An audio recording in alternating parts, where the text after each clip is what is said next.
हम तो आपसे भी कहेंगे, आपके आपके घर के आसपास में जो शंकर का मंदिर हो ना, दीपावली के दिन शंकर के मंदिर में जाकर दीपदान जरूर कर। दीपावली के पर्व पर शिव मंदिर में जाकर आसपास में दीप जरूर लगाना। क्यों?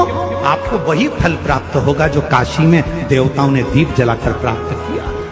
अगर भगवान भूत अधिपति भगवान शंकर का स्मरण कर कर, पंचाक्षर मंत्र का स्मरण कर कर अगर आप पूजन में बैठ रहे हैं, लक्ष्मी पूजन कर रहे हैं, तो ये पक्का है अगर हमसे कुछ त्रुटि हो भी गई तो भगवान भोलेनाथ उसको क्षमा कर देंगे। और माता से निवेदन करना, हे लक्ष्मी मैया, हे वैभव लक्ष्मी, हे माता अष्टलक्ष्मी, हे माँ संतान लक्ष्मी, धान्य लक्ष्मी, वैभव लक्ष्मी, प्रतिष्ठा लक्ष्मी, यश लक्ष्मी, कीर्ति लक्ष्मी, आरोग्य लक्ष्मी, संतान लक्ष्मी, हे माँ ऐसी कृपा करिए, आप हमारे घर से रुष्ट होकर ना जाइएगा। ये घर, ये परिवार, ये सब आपका है,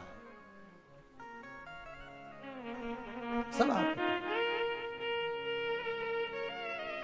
ये किसी दूसरे का नहीं। मां, पूजन करते समय माता लक्ष्मी से जरूर कहें, मां 4 साल हो गए, 2 साल हो गए, ये 2 वर्ष प्रत्येक अमावस्या को दीप लगाने जाती थी, उसका नियम था।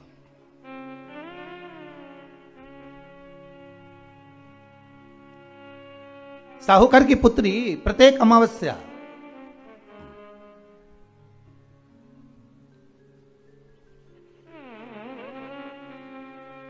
तीन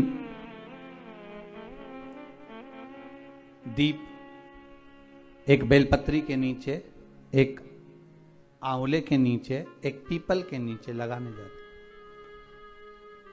महाराज, आज नारायण ने कृपा कर दी, और क्या कृपा करी कि आज सरस्वती, पार्वती और लक्ष्मी तीनों इन वृक्षों के नीचे जाकर विराजमान हो गई। पार्वती मैया तो पहले से ही बेलपत्री के नीचे है,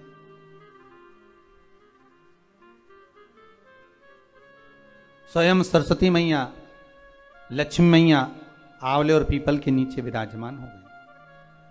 अब आज तीनों देवियों में बात हो रही है, आज तीनों देवियों में चर्चा हो रही है कि यदि आज अगर कोई दीप लगाने आया और पहला दीप जिसका लगेगा, तो यह पक्का है कि मैं लक्ष्मी उसके घर में प्रवेश करूंगी।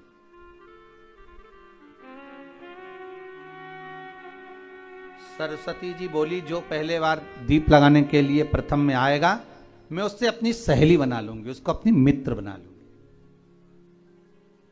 पार्वती जी बोली, जो प्रथम दीप लगाने आएगा, पार्वती जी कहती हैं, मैं भगवान शिव से कहकर उनका कल्याण करवा दूंगी।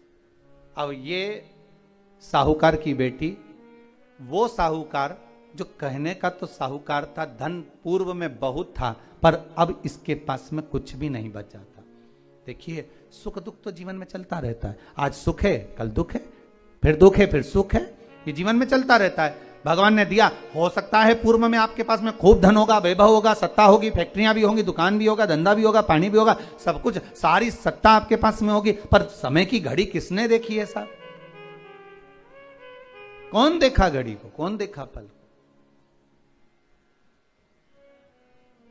इसीलिए कहते हैं ना, बार बार कहते हैं, तेरा पल पल बीता जाए, मुख से जप ले नमः शिवाय, ओम नमः शिवाय, ओम नमः शिवाय। बड़ी मुश्किल से मिलता है। घड़ी, पल, समय, नक्षत्र कब बदल जाए किसको मालूम है? आज साहूकार के जीवन में था साहूकार कहने का, पर धन नहीं था, वैभव नहीं था, सब समाप्त हो गया था, कहीं पैसा चले गया, लग गया। महाराज, बेटी ने वही दीप तैयार करे। दीपावली की अमावस्या नहीं थी, पर दूसरी जो अमावस्या थी, उस अमावस्या पे उसने दीप लगाया। जैसे दीप लगाया, 3 देवियों ने आवाज लगाई, अरे सखी सुनो तो। साहूकार की बेटी बोली किसकी आवाज आ रही है? अरे सखी सुनो तो। सखी ने कहा क्या बात है? आवाज आई, 3 सुंदर स्त्रियां बड़ी सुंदर युवती बनकर सुंदर आभूषण वस्त्र पहनकर बैठी हुई थी। एक ही जगह पर तीनों बैठी हुई हैं। इसी को त्रिवेणी कहते हैं महाराज। जो त्रिवेणी का जो वृक्ष होता है उसमें 3 त्रिवेणी का जो वृक्ष होता है उसमें दिए लगाने का बड़ा महत्व होता है, तो इसी को त्रिवेणी कहते हैं। तीनों बैठी हुई थी।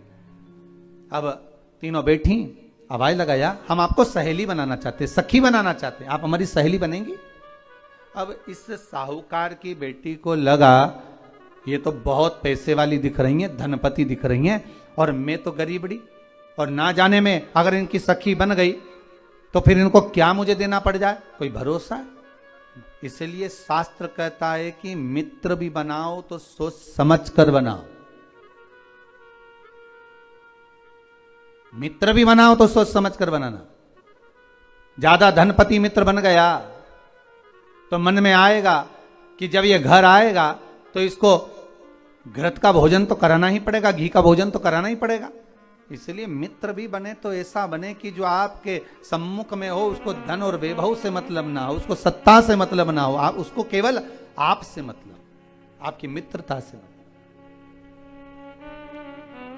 साहूकार की बेटी ने कहा मैं आपको कल बताती हूं, मेरे पिताजी से पूछूंगी मैं आपको मित्र बनाऊं कि ना बनाऊं।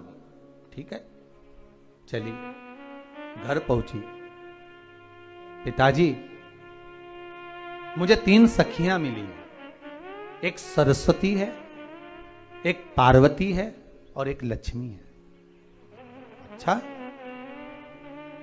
पीपल, आंवला और बेलपत्र तीनों वहां विराजमान। अच्छा, क्या कह रही हैं? सखी बनाना चाहती। पिताजी ने कहा बन जाओ सखी, सखी बनने में दिक्कत क्या है, बनो। अब दूसरी अमावस्या पे जब वो गई और जाकर उसने कहा कि मैं आपकी सखी बन सकती हूं, तीनों प्रसन्न हो गई। तो उसमें से एक सखी माता लक्ष्मी ने कहा कि चलो आज तुम हमारे घर चलो, हम तुम्हारा सम्मान करना चाहते हैं। सखी को माता लक्ष्मी अपने घर ले गई। साहूकार की बेटी को जब घर लेकर गई, सुंदर सोने की चौकी, सोने की थाली और सोने के गिलास, पकवान एक से बढ़कर एक माता लक्ष्मी ने जब साहूकार की बेटी के सामने परोसे, इधर माता सरस्वती इधर माता पार्वती नजदीक में बैठ गईं और साहूकार की बेटी पकवान को पाने लगी।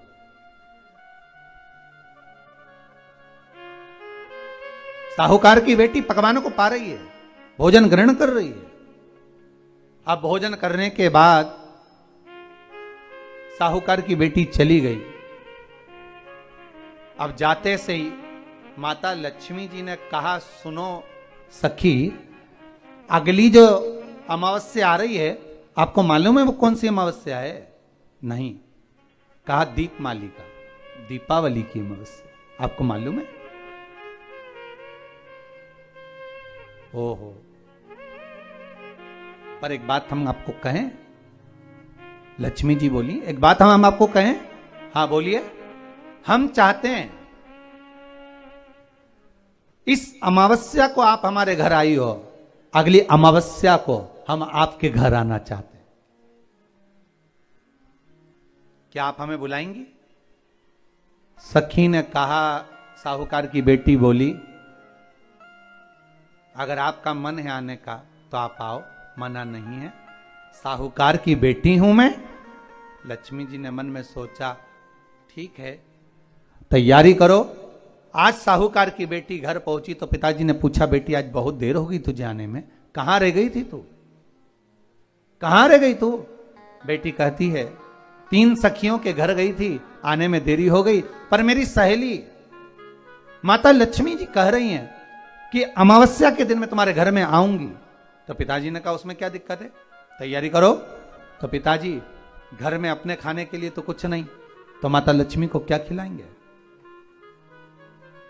कई लोग कहते हैं कि दीपावली पे ना तो हमारे यहाँ घी है, ना हमारे यहाँ तेल है, ना हमारे यहाँ कपास है, ना हमारे यहां पर मिठाई बन रही है, ना हमारे यहां अच्छे वस्त्र हैं, हम क्या पहने माता लक्ष्मी को रिझाने के लिए?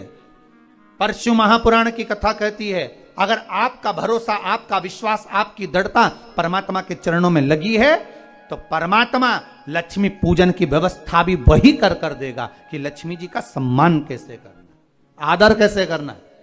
घर में बच्चों का विवाह होता है, टेंशन आपको होता है, परमात्मा पर छोड़ दो, भगवान विवाह कराने वाला होगा, भगवान पाणी घंट संस्कार कराएगा, भगवान व्यवस्था करेगा, क्योंकि जन्म उसी ने दिया है तो मृत्यु भी वही देता है। जन्म उसी ने दिया है तो पाणी ग्रहण संस्कार भी वही करा देता है। क्यों सोचा? साहूकार ने कहा, बेटी तो इतनी जल्दी हिम्मत हार गई कि तेरे घर में कुछ नहीं है? गाय का गोबर ला, लीपन कर, घर को पोंछ, कचरा उठाकर बाहर फेंकिया। पिताजी घर में तो कचरा भी नहीं है कि जिसका प्रयोग करा जाए। कचरा उठाकर बाहर फेंकिया। चौक पिताजी चौक पूरने के लिए तो मेरे पास में कुछ है ही नहीं, जो दीवार पर पोत रही है वही मिट्टी को पोत दे। चौक पूर। उनके घर गई थी, सोने की चौकी पर सुंदर आनंदमय भाव से बिठाया है मुझे, सुंदर सोने की थाली में भोजन कराया है मुझे, अब मैं क्या दूं? पिताजी कहते हैं, अगर लक्ष्मी आपकी सहेली अगर आ रही है, बड़ी धनपति है, तो व्यवस्था भी वही करेगी।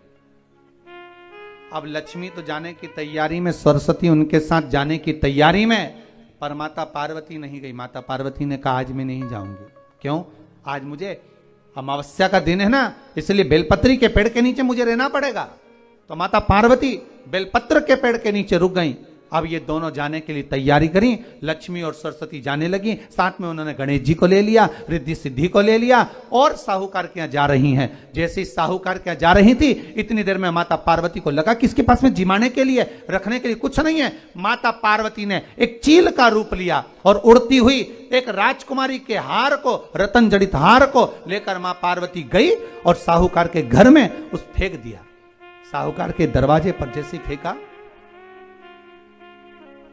बेटी ने झाड़ू लगाते समय देखा कि कचरा, ये हार कहां से आ गया? पिताजी को दिखाया, अल्लाह मैं जाऊं, और साहूकार लेकर गया हार को। जो सेठ को दिखाया, महाराज ये हार तो करोड़ों का है, कोई साधारण नहीं। धन मिला तो सबसे पहले जाकर एक सुंदर चौरंग लाया, पाटा लाया, उस पाटे पर सुंदर वस्त्र बिछाया और माता लक्ष्मी के आदर की तैयारी के लिए सुंदर सुंदर घर में पकवान बनने लगे साहब। और सुंदर सुंदर पकवान बने। जैसे ही लक्ष्मी घर में प्रवेश करी, सरस्वती प्रवेश करी, गणेश प्रवेश करे, रिद्धि सिद्धि प्रवेश करी, लक्ष्मी जी ने पहला संबोधन कहा, क्यों सखी, तू तो कह रही थी कि मेरे पास में कुछ भी नहीं, फिर इतना सारा सामग्री कहां से आ गई? सखी कहती है, मेरे पिताजी कहते थे, जिसके मंदिर में दिया लगाया है, जिस वृक्ष के नीचे दिया लगा कर आई है, जहां जिस देवता को पूछ कर आई है, विपदा की घड़ी में वही देवता आकर खड़े होते हैं। ना जाने कहां से हार मिल गया, ना जाने कब प्रसाद बन गया। लक्ष्मी जी ने ध्यान लगाकर देखा, आखिर पार्वती क्यों नहीं आई थी। समझ में आ गया कि एक सखी पूरी व्यवस्था करने में लग गई थी। ऐसी है मेरी मां लक्ष्मी, ऐसी है मां पार्वती, ऐसी है मां सरस्वती। उनकी आराधना 3 दिन से आप पाटा लगाकर पूजन कर रहे हो। आज भी दीपावली का पूजन भी आपको